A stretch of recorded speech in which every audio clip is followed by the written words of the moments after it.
Dumelang and welcome back. Yo hape go kweša bohloko ka batho ba e leng gore weather e ba swareletše ka saeteng la KZN ka ge e le gore go kwagala gore go na le motho mo tee o e leng gore o hlokofetše ka lebaka la cold weather e leng gore e gona e leng gore e tletše ebile gona overnight. So go na le motho e leng gore o ka gare ga taxi gomme o hweditše le gore ga a kgone go futhumala ka lebaka la go kgona gore ka baka la gore a seke be a kgona go hwetša mofuthu goba se seng se e leng gore se ka mo thuša o feleletše e le gore o a hlokofala. Gomme ke re batho ba ba leng kwa o ka re nka be ba thušana ba seke ba re a gone le gore motho mongwe a ka sepela a ya kae ka ge e le gore weather ga e dumele, mara go kwagala gore ba re ba tlo kgona go thuša ka ge e le gore go na le dikoloi tše ba di rometšeng kwa gore di kgone go tloša ice e leng gore e gona mo tseleng. Jwale re re stay safe batho ba e leng gore ba mo go na le ba e leng gore ba offera ba e leng gore ba kgauswi ditee le dilo tše e leng gore ba ka ja le diaparo tše e leng gore ba ka ba fa, so ba e leng gore ba gona kwa ga ba tšwele ka ntle ba humana a thušo ka ge e le gore gane jwale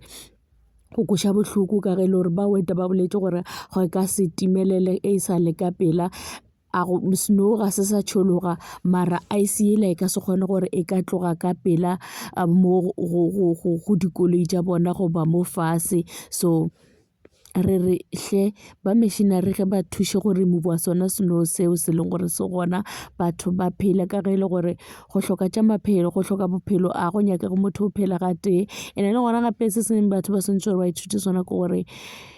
ge ba bolela ba weta ba bolela gore go tlo ba le ntho e so re swanetše gore re kwešiše gore ntho ba bolelang ka yona a se ntho e nnyane le ge e le gore go ka be e le gore ke wedding le a gapeletšega go na le lehu like go na le kereke batho ba swantše ba kwešiše gore ge ba hlalositše gore go ka se sepelege tseleng go ka se sepelege ka nnete ka ge e le gore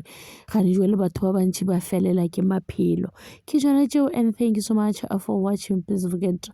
to like, comment and subscribe. Le ge e le gore ba bang bona ba iketlile ba e leng gore ba gae ra ba bona KZN ba e thabetše weather go no be le gore go nyamiša ba e leng gore bona be bantše ba tsamaya ka dikoloi bona le mo e leng gore ba ya gona.